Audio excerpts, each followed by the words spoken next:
Understanding the difference between fads and trends is critical for cultural organizations. When we confuse the two, we often leave executives and board members confused, frustrated, and worst of all, fearing innovation. You're watching Know Your Own Bone, Fast Facts for Cultural Executives. I'm Colleen Dilenschneider. A fad is any form of behavior that is intensely followed by a population for a short period of time. The behavior will rise quickly and then fall relatively quickly once the perception of novelty is gone. So, collecting Beanie Babies was a fad. So were pet rocks, sending spam, Follow Friday, Ouija boards, troll dolls, waterbeds, QR codes, the list goes on. Fads certainly have value, and they can profoundly change organizations. Consider the ALS Ice Bucket Challenge, for instance. Utilizing fads in marketing and programs can increase top-of-mind awareness, it can demonstrate the timeliness of your organization, and it can serve as a gateway for new audiences. And this is all great and important stuff. Again, however, fads don't stick around. A trend, on the other hand, gets stronger over time and does stick around.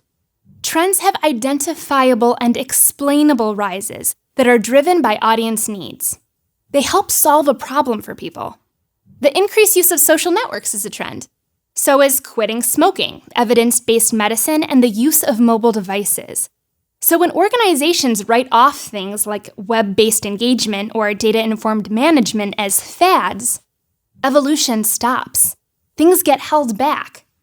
Similarly, though, if we approach passing fads as trends, we cry wolf on organizational change. We burn out believing that every week we need to change our organization's whole structure based on last week's most popular Saturday Night Live skit. Treating fads like trends can lead organizations to become overwhelmed, give up on following along, and again, stop innovation. So how can your organization figure out if something is a fad or a trend? A helpful trick may be to consider that trends inevitably affect some form of an organization's engagement strategy, but fads usually influence tactics. For instance, social media is a trend that affects your organization's engagement strategy, but selfies affect how you carry out that strategy. Now, this isn't a foolproof trick, but it can help your organization think about strategically incorporating the needs between fads and trends. If there's growing multi-year data demonstrating that something affects the market and helps solve a problem, then you know it's a trend. Both fads and trends have real value for cultural organizations, but understanding the difference may be necessary for survival. And now you're in the know.